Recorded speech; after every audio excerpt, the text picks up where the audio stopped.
Now let us talk about the parallelogram rule. Let us talk about the parallelogram rule.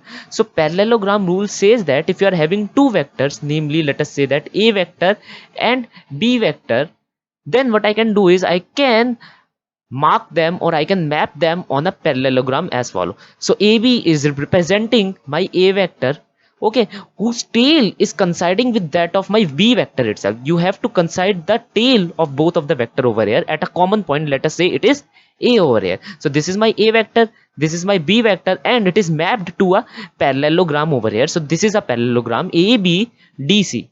Okay guys, now what you can do over here is, you know that this line CD is parallel to that of AB, so this again CD is nothing but my A vector. This BD is parallel to that of AC, so this BD will be nothing but my B vector. Now as you can see that the length are equal, the direction is same, so that's how I am getting my BD and CD as my vector, B vector and A vector respectively. Now you are intended to find this vector AD, which is resultant of your A vector and the B vector over here. Okay, so this R vector is nothing but the solution of addition of both of them, A vector plus B vector. Okay, so that's your AD vector over here. That's the parallelogram rule of addition. Now how I have applied it? I have applied it using the triangle rule itself. Now why this rule is very much important? It's very much important because now you are curious to find the angle in between this R vector and this A vector over here. Let us say that the angle is alpha. Let us talk about that resultant and its angle. Okay, so this R vector is your resultant and you want to find the angle in between this resultant vector and the A vector over here. You know that this is B vector. Now how you can do it? You know trigonometry. So basic application of trigonometry and you are done with that. So what I'm doing is I'm extrapolating or I'm extending this vector or this line over here AB. Then what I'm doing is I'm dropping a perpendicular from the point D over here. So this is my perpendicular, this is my point E. So I know that this angle in between B and A can be represented as by theta. It is nothing but the angle in between both of the vector, and this AB vector is just extrapolated over here. Then using the previous slide knowledge of angle in between the two vector, I can say that this angle is also theta, or simply we can say that okay, this is horizontal line and this is a line parallel to that of AC. This is theta angle over here. Now what you can do over here is you have to find the angle alpha, which you can say that okay, my angle alpha can be represented as tan alpha. Okay, so tan alpha will be equal to DE trigonometrically upon AE. Okay, so DE upon AE is the sum of AB plus BE. AB plus BE. Fine with that? Now the thing is, you have to figure out the value of DE, AB and BE. As I've told you about the magnitudes of the vector, which represent the length of the vector itself, I can say that okay, my AB is nothing but the magnitude of the A vector itself. Okay, so I'm representing it by a small a. So AB is nothing but small a. BD is nothing but, let us say, small b, where A and B are the magnitude of the vector A vector and B vector itself. Okay, so using the trigonometry, I can figure out the value of DE. Okay, you know that this is theta. So using sine theta component, which is perpendicular by height, I can say that this is nothing but B sine theta. And by the concept of cosine, I can say that base upon hypotenuse equal to cos theta. So my BE is nothing but it is equal to B cos theta. Put everything over here. So I am having B sine theta upon the value of AB is nothing but A plus BE, which is B cos theta, guys. Okay, so that's the answer. That's the angle in between both of them. Now you want to find the resultant vector also, the magnitude of the resultant vector also. So how you can do that? You can do that by simple steps over here. You can use Pythagoras theorem in the triangle ADE.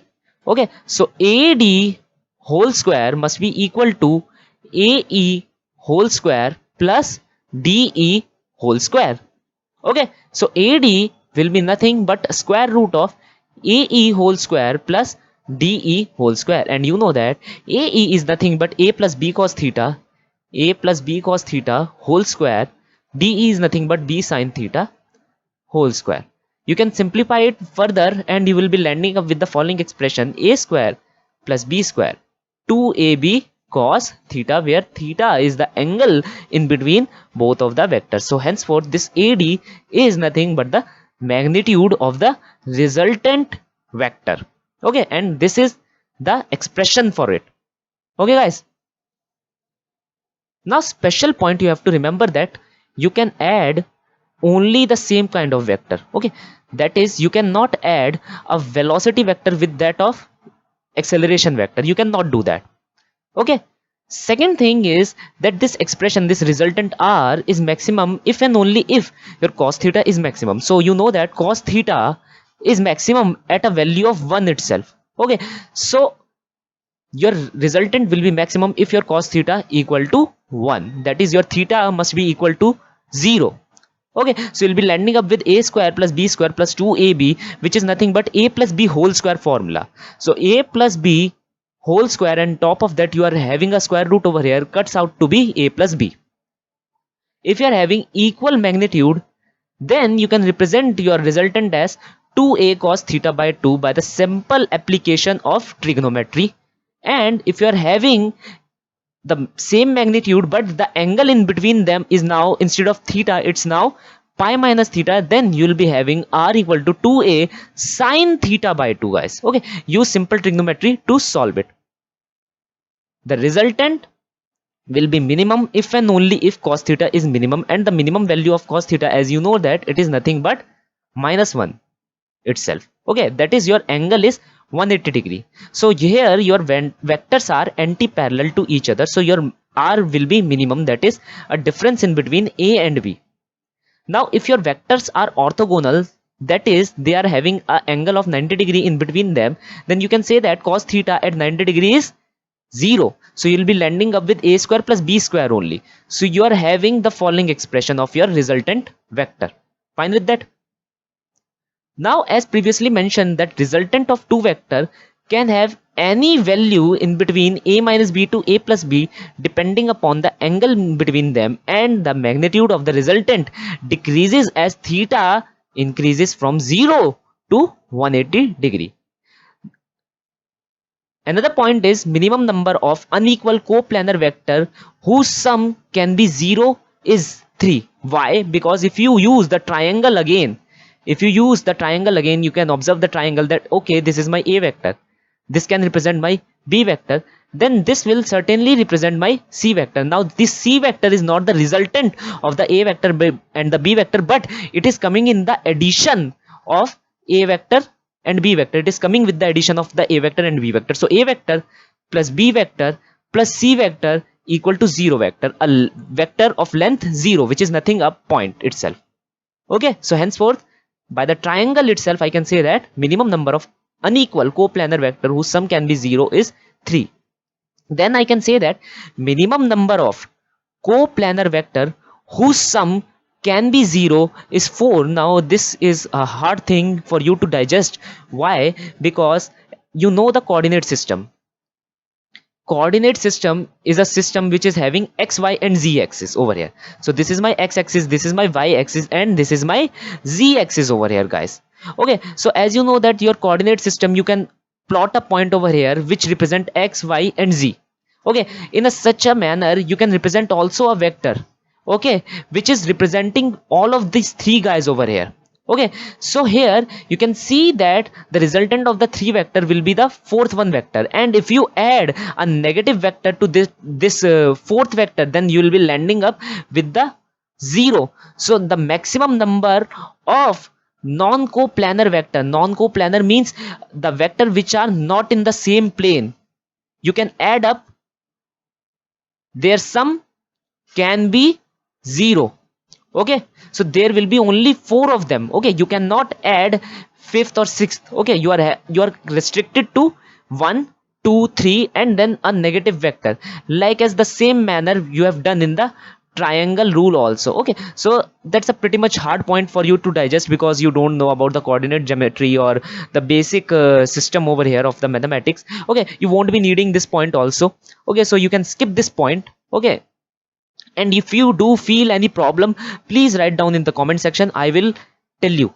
Okay, now let us handle this type of question. So the question is saying that a boy moves 4 meter in the south direction, then it moves 5 meter in the direction 37 degree north of east. You have to find the resultant displacement. So now he have given you that the boy is moving with a vector, let us say the vector is AO in the southward direction, and he have moved 4 meter in the southward direction. So I have made a vector namely AO whose length is 4 meter in the southward direction. So this is south direction and this is the west direction, sorry for that. Now he is moving in 5 meter in the direction 37 degree north of east. So from the statement I can say that okay, it is moving in the direction northeast, but my reference will be east as per the first slide itself. So he is moving in the direction northeast, keeping east as my reference at an angle of 37 degree. So he'll be moving in along this green line over here. Okay, so the distance he is moving is now 5 meter. So I'm making a vector over here whose length is nothing but 5 meter. Now what you have to do is you have to find the resultant displacement. So this A point is my originating point or my starting point, and this B point is my ending point. So you have to join both of them. You have to join both of them and you will be having a resultant vector, namely a vector C. You have to find this vector. Okay, so how you'll be finding this vector? You can find this vector by using the usual formula which you have used, the resultant formula. Okay, now you are having the magnitude of both of the vector, namely the AO and the OB vector, as 4 and 5. So just put them into the formula. You'll be having 4 square, then 5 square, then 2 multiply A into B into cos into angle in between them. Now here 37 degree is the angle in between the east and the northeast direction. You have to account for this angle over here. So it will be 90 minus 37 and it will be coming out to be 53 over here. So the value of cos 53 is nothing but minus 3 by 5. Put every value over here and you will be landing up with the resultant vector as AB equal to root 17. Fine.